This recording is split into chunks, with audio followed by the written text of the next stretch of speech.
ก็มาให้เนาะหาก็มาฮอดแล้วสวยหมดละมีแค่นกใหญ่เนาะนกกระลุกเนาะเขาจะติดสโคปละ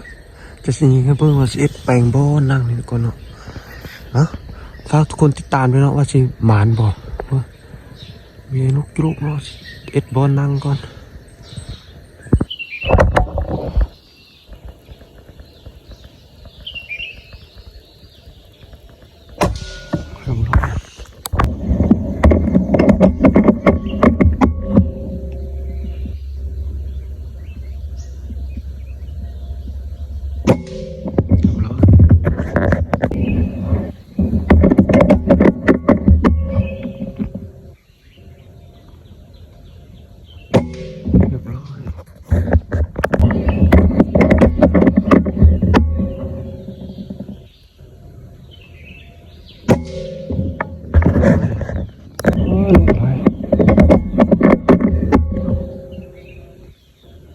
เอาบางหนึ่งเรียบร้อยบางกระตุกโอ้ลายให้หน่อยนุ๊กชิลุก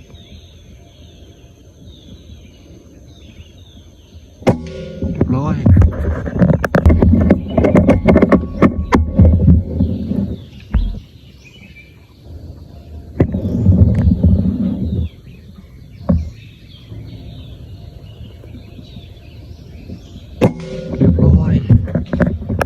หลายแห้งนุ๊กลูกเนาะบุ้งสิงตัวเดินเลยถึงก็มีเนาะอ๋อตัวนี้กัน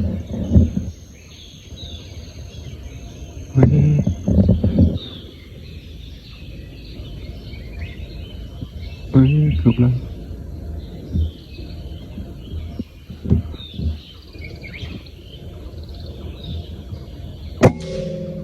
เรียบร้อย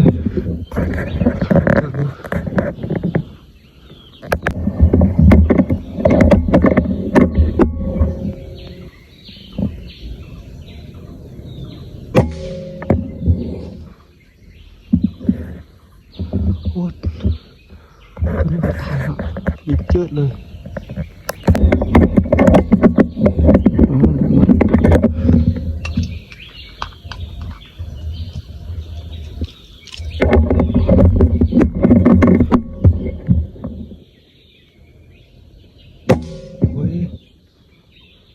มีฟ้าฝนมันหลายเนาะ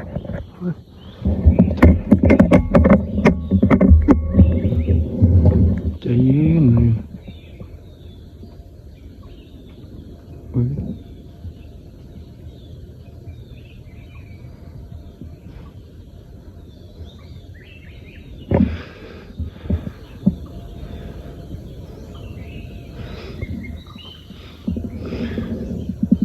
ป้าหลุดรู้ความลาย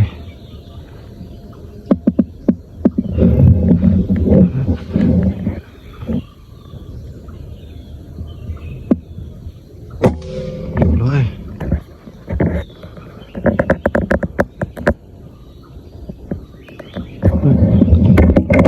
โอ้ถึง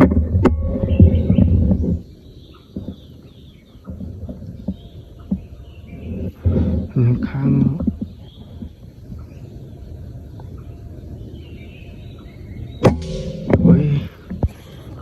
เจ็ดเลยตัวนี้ความลายเ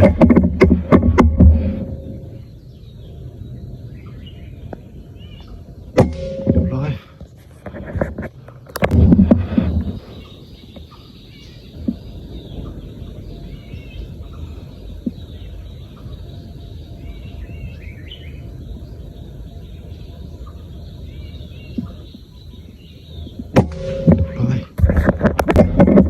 มันสุดมันมีคนเก็บเนาะโอ้ยเลย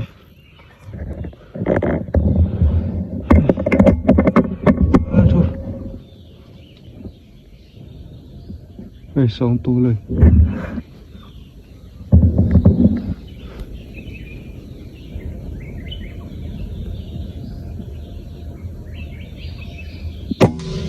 ร้อยอ้าวเจ็บหลายล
ูกความหลายเนาะ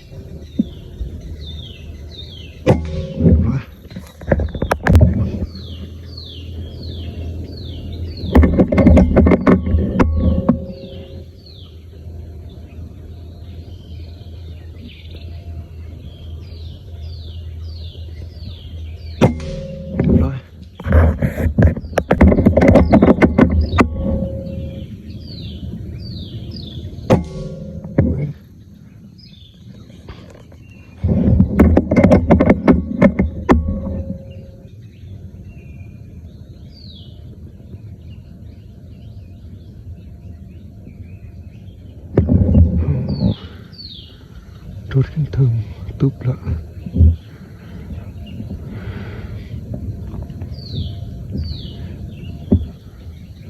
มันยังยิงย่างเพราะว่ามันตั้งเงินคอเจ็บมั้ง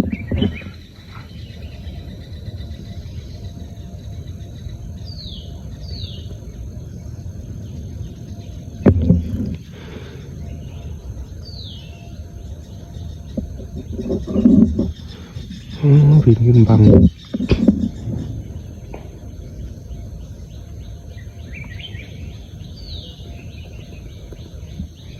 มันเขาจับเนี่ย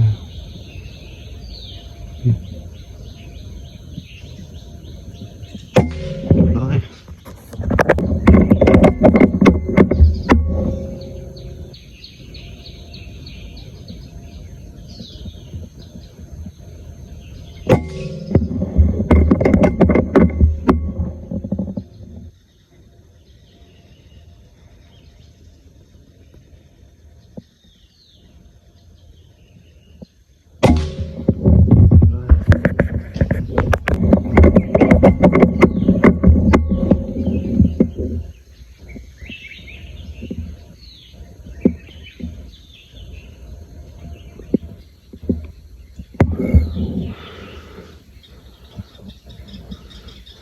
ลูกกระรอกน้อยเขาจะไปยิงเนาะยิงนกใหญ่ก่อนข้าบ่มีนกเขาจะยิงเนาะหลายเนาะลูกกระรอกน้อยเสียแต่ว่าบ่มีคนอยู่ลุ่มเก็บเนาะจักสิเห็นจักตู้เนาะเสียดายยิงตุกไปหลายตืบเนาะแล้วยังบ่เฮลงไปซอกเนาะยิงนกก่อนฮะติดตามเป็นกันเนาะ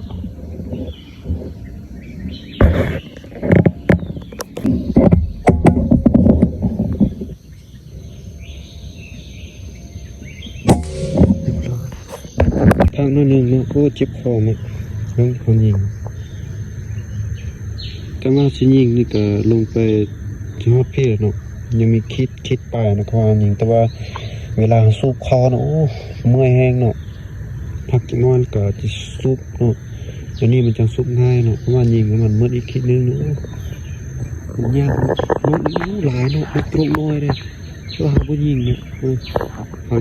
ยิงตั้งขึ้นนี่มือแห้งเจ็บคอเนาะนี่ถึงนกกระนอน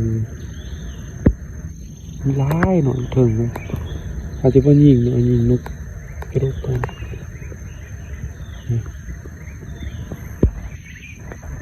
ไล่กันวันเลยตัวน้อยมีลายทางนั้นหนึ่งก็จะสู้ปืนแล้วก็จะยิงต่อเนาะบึ้งเอายิงนกตกไปบึ้งจากตูนกตลกมืดมีแต่ตัวนึงนกตลกน้อยตนเขาลองยิงปืนมาเนาะยังมีนกตลกมาเนี่ยยิงจากตูนจากที่ซอกเลยเนาะเขาจะยิงแต่งาทางนี้เนาะเพราะว่ามันที่ตกไปรวมไม่ลุ่มเลยมันจึงง่ายเนาะนกเขาว่ามีคนเกมนี่จะยิงเมื่อเลยเนาะนกตลกน้อยก็ได้ความมันหลายเนาะบินไล่กันยุ่เชิงเนาะตัวนี้ก็เมื่อเลยโม่ตัวนี้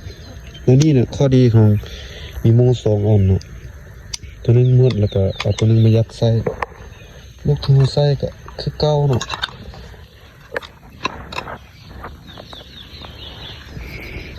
5.52 18 เกนเนาะ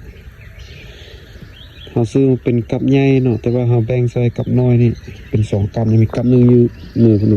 อยู่กระเป๋าคุณ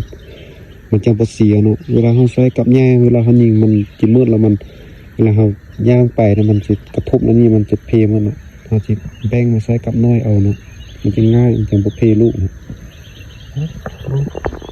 ลูกตรกก็บินมาละเขาจีซุปปืนนึงแล้วก็จิติสโคปแล้วก็ยิงเลยเนาะนี่ตัวนี้ก็จะลงไปซอกเบิ้งเนาะ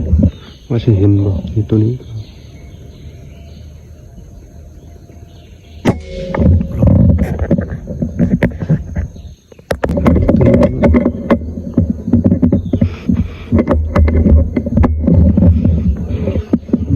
ดูไปดูไปเน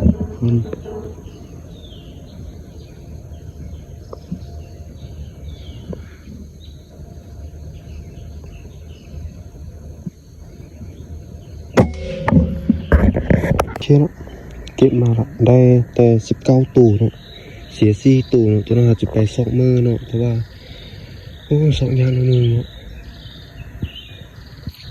ได้แต่19 ตูเนาะยังมี4 ตูเนาะยังไม่เห็นเนาะนั่นอันนี้เนาะจะน่าจะเปิดตู้ตอนนึงเนาะว่านกกาไม่ค่อยมาละมันสวยนิดนึงแล้วเนาะติดตามไปทำการเนาะว่าสิได้ยิงอีกบ่บางครั้งมันยังประสุกดีเนาะมันหาก็เริ่มสุกนกก็มากินนะติดตามไปทำการ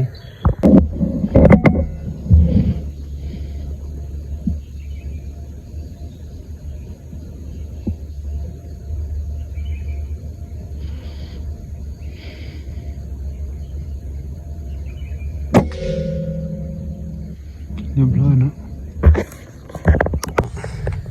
เขาลงไปเก็บมาเนาะแล้วก็โซ่ได้3 ตูเนาะนก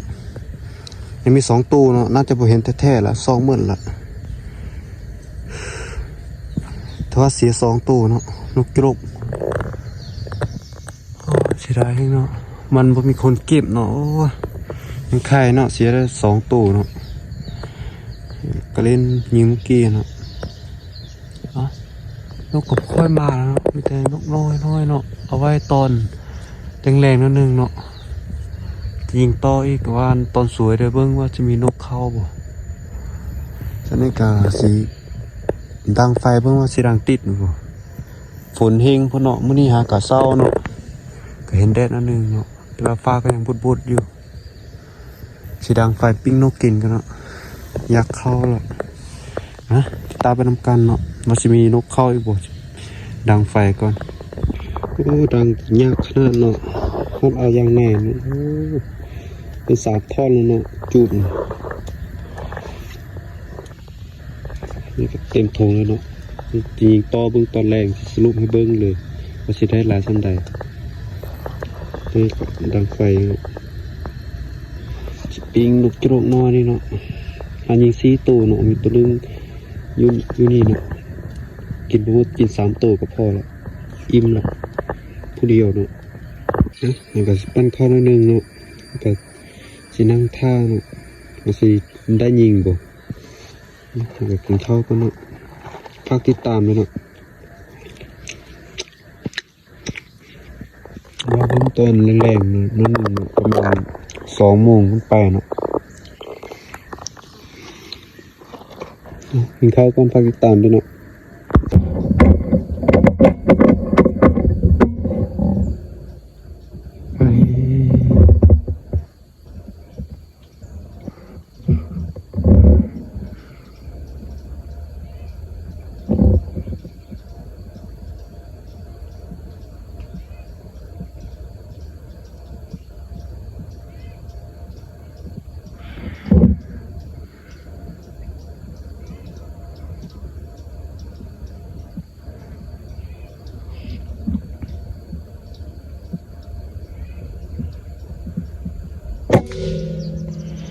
เรียบร้อยเนาะ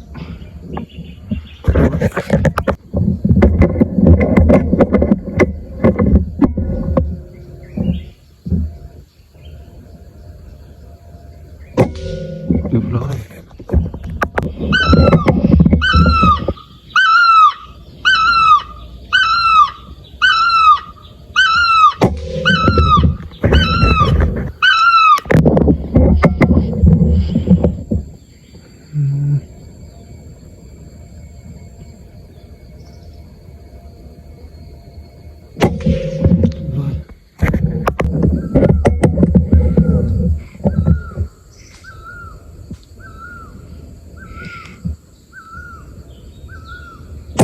ก็รักเธอว่าตุ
มันจะเริ่มตาหน่อยนึงเนาะเพราะว่า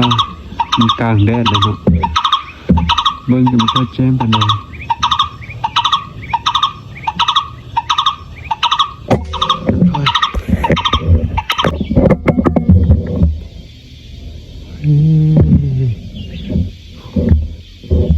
รักเธอเนาะ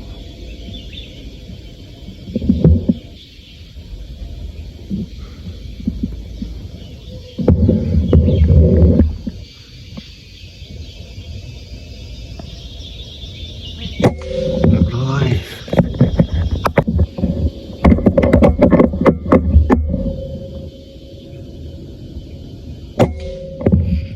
โอ้ยโทษ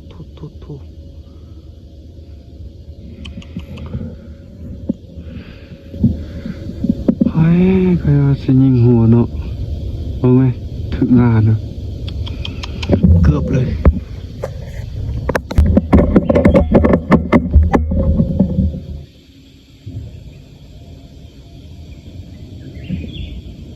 โอ้ย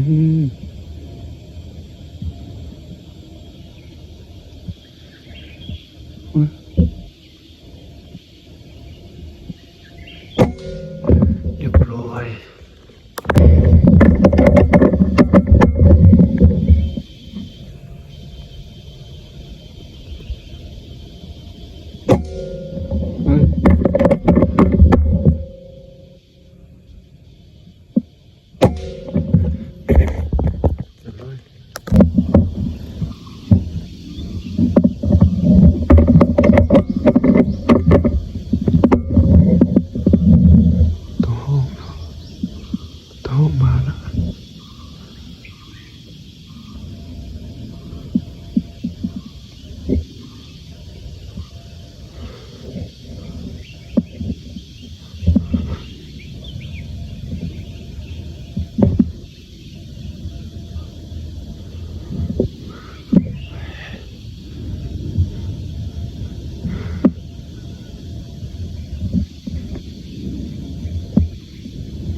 มันต้นออกเนาะ